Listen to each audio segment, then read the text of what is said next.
কলম লিখে ফেলেছে কিয়ামত পর্যন্ত কি কি হবে।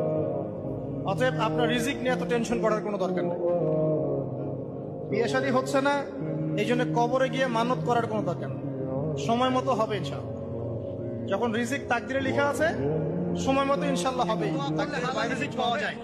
আমার সাথে পড়েন, আল্লাহুম্মা ইকফিনি বিহালালিকা আন হারামিকা ওয়া আগনিনি বিফাদলিকা আম্মান সিওয়াকা।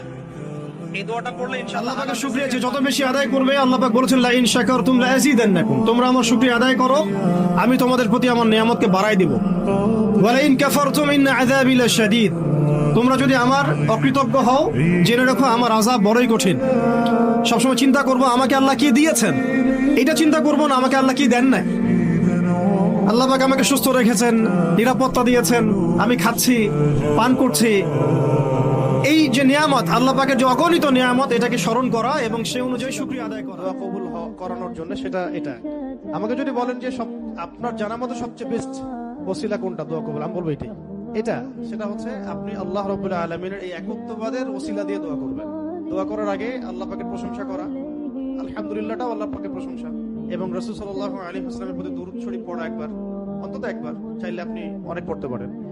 এরপরে যে বিষয়টা আপনি চাচ্ছেন তার আগে বলা, আল্লাহুম্মা ইন্নী আসআলুকা বিআন্নী আশহাদু আন্নাকা আনতাল্লাহ লা ইলাহা ইল্লা আনতাল আহাদ الصمد الذي لم يلد ولم يولد ولم يكن له كفوا احد। এরপরে আপনি দরুদ শরীফ পড়ে দোয়া করার শুরু করবেন। আপনারা জিন্স পরতে পারবেন না, মেয়েদেরকে বলছি, এবং টি শার্ট পরতে পারবেন না। আপনারা ওই যে যা ইচ্ছা তাই ড্রেস পরে বলবেন যে হাজার বছরের সভ্যতা সংস্কৃতি, এসব বাজে কথা চলবে না এখানে। এটা হাজার বছরে কোনোদিনও আমাদের দাদা নানিরা এগুলা যুব সমাজের সবচেয়ে বড় টেনশন রিজিক। একটা জব, একটা ভালো জব, একটা ভালো ব্যবসা, সে সিকিউরড লাইফ চাচ্ছে। রিজিক নিয়ে চিন্তা করবেন না, আপনার কাছে যে রিজিক আছে এটা আপনার কাছে আসবেই ইনশাআল্লাহ।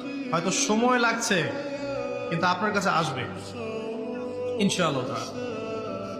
আপনি হালালের উপর থাকবেন, ন্যায়ের উপর থাকবেন, আপনি অন্যায় পথে রিজিক সার্চ করবেন না। আপনার তাকদিরে যে রিজিক আছে আপনার কাছে আসবে। সবচেয়ে সৌভাগ্যবান ব্যক্তি কারা? সবচেয়ে সৌভাগ্যবান ব্যক্তি কাদেরকে ধরা হতে পারে? অনেক জায়গায় অনেক বর্ণনা আসছে, তবে একটা বর্ণনা আমি বলছি এখানে, যে এক জায়গায় নবী সাল্লাল্লাহু আলাইহি ওয়াসাল্লাম ইশারা দিয়েছেন, ইরশাদ করেছেন যে সবচেয়ে সৌভাগ্যবান তারা